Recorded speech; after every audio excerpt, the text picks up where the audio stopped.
he said, hell is not for me. And I agree. If I am worthy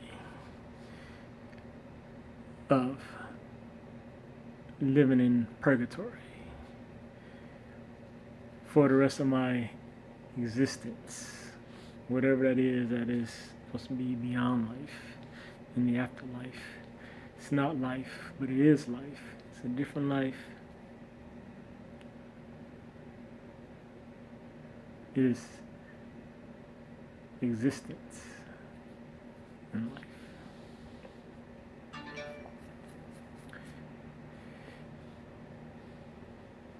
If I,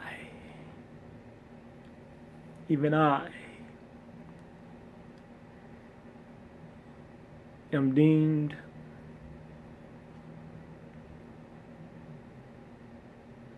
worthy and rightfully and justly deserving of eternal punishment, it's not eternal because there wasn't punishment before that, so it's ever after. It wasn't from the beginning, it's from the support to the end.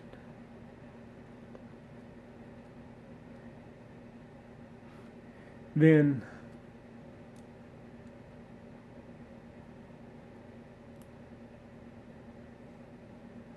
there's something wrong with your God, or there's something wrong with you. Since you are of your God, then it would be you regardless.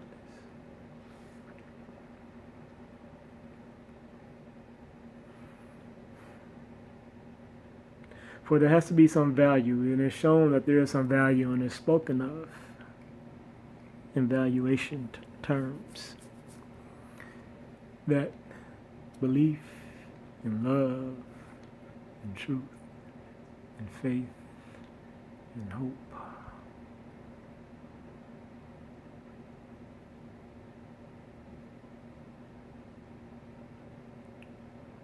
are valuable.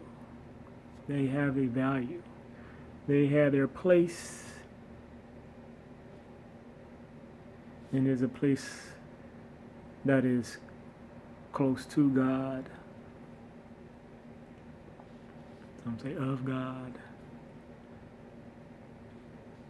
for the purpose of God and my direction of God. And so if I seek to fully embody these things, really seek to go within their full and complete definition,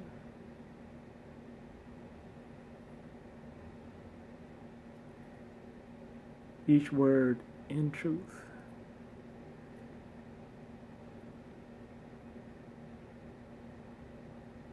then I am attempting to give sight to it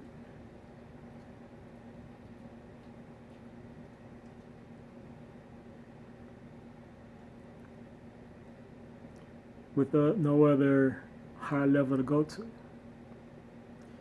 An earnest seeking and moving forward in truth.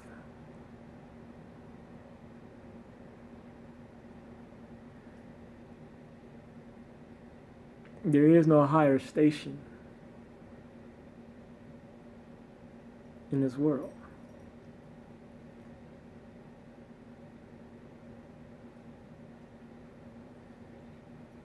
All the sages, all the gurus, all the masters, all the teachers sought truth, and sought to speak truth. Even then, do it in reverence to truth itself. It is them attempting to speak through truth to say that something else is the truth. missing that they must go through truth. It must be filtered through truth. So if it's going to be filtered, you might as well speak it. Because you start thinking you know in truth that this occurs. For everything you say before that breath passes your lips, from here to here, the completion here, truth is already spoken to it. Truth is already spoken to the concept of you even forming the thought. Your ability to form it. Truth speaks all that which you can't think of, which you can question. Everything that you can, and that which you can't. For lack of knowledge, because of ignorance.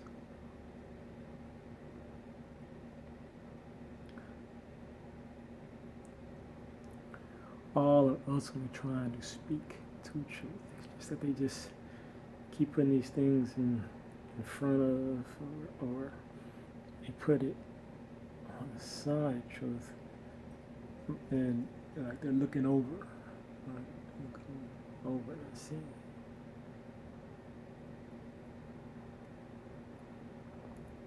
If I speak to the truth of love, the truth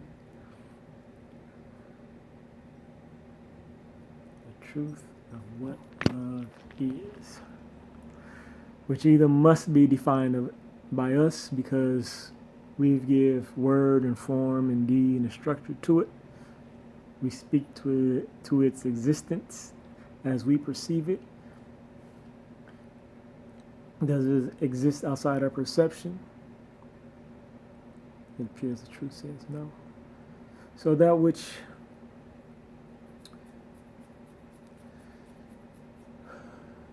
because all things have their levels, super truth. We must speak to what true love is. Especially when you put something in front of that, like unconditional love. Well, then you have just, because you have attached another word to it, you are saying that it is different. And maybe say even a little bit above. Not just love. Not just love, but unconditional love, which is higher. Or it's lower. But it's something because it's been added to. It's trying to define a love. Not the love, a love, because you've put something on it. If you was trying to define love, then you would just say love.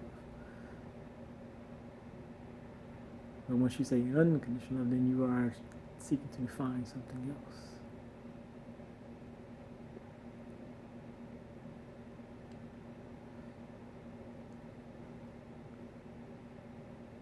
If I in earnest, in true effort, in pureness and trueness of heart. If I say heart, then I must be speaking to, well, as we portray the heart to me, so I must be talking to the truth of me, or it is. It's in the heart. I know I said the heart lies. The heart. I'm saying what vibrates with me as a vibration of the heart.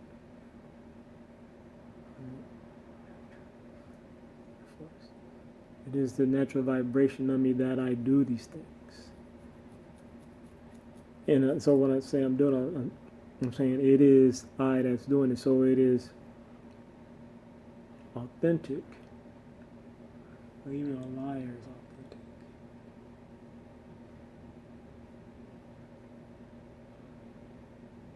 But this truth speaks to that which I do. Even if you are not able to take my word for the word, for truth. And in truth, you shouldn't. It's always that great.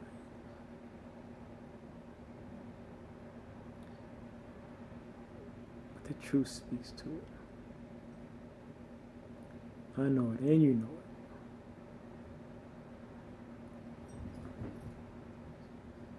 that God knows it knows it.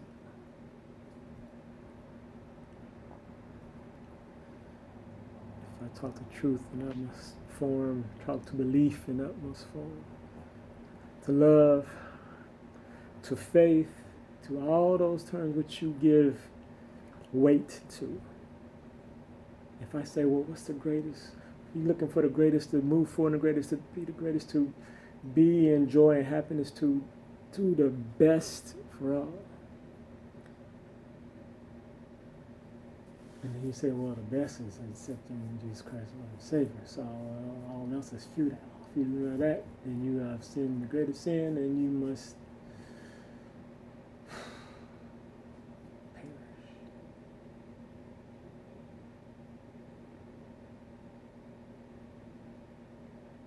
So what is the purpose of all that then?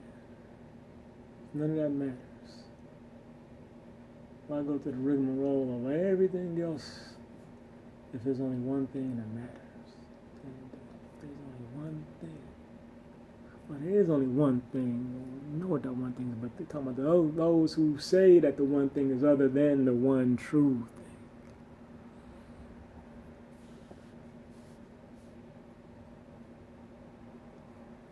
thing. Nothing else is necessary. Nothing else ultimately matters. And of course it shouldn't. Nothing matters as much as truth. Nothing matches God. Nothing matches God.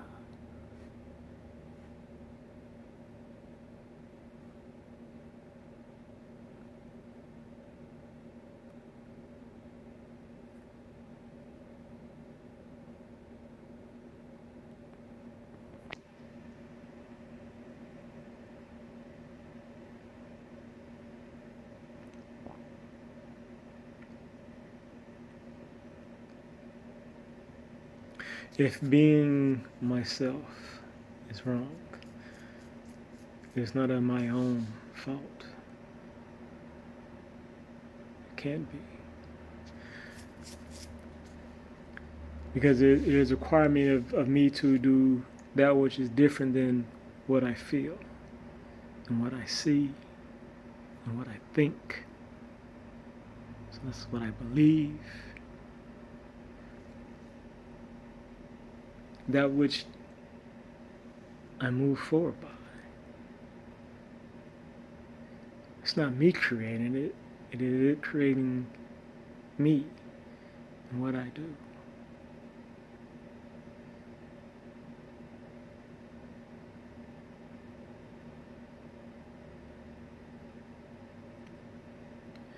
And you will say that I am not good enough. I'm not righteous enough. I'm not worthy of not being punished. You say not going to heaven. But it's not just not going to heaven. There is not going and just going to nothingness. What's wrong with that? Why the need for punishment? There is not going to be any redemption. So why punishment? There is no redemption once you are there. So why the punishment? And if there is no redemption, then once again, what is the purpose? To prove to you that you were wrong? To make them regret forever and ever and ever and ever that they were wrong? But there are so many reasons of why they were wrong. So many non-self-created, there's some of those that has nothing to do with what they could have done. And there's many aspects to that. And it's for the reward can just be that you go to heaven. You just miss out on the party. No need for punishment. You just ghost. Everybody else goes to party, and you just exist no more.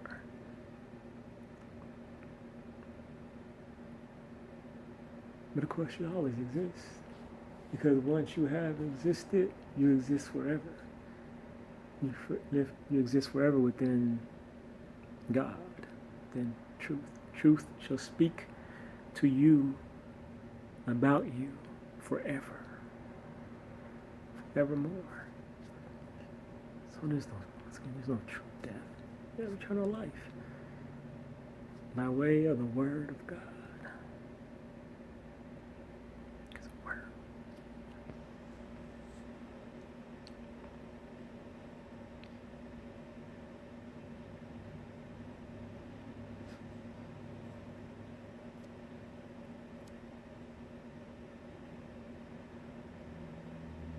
So I was made for him.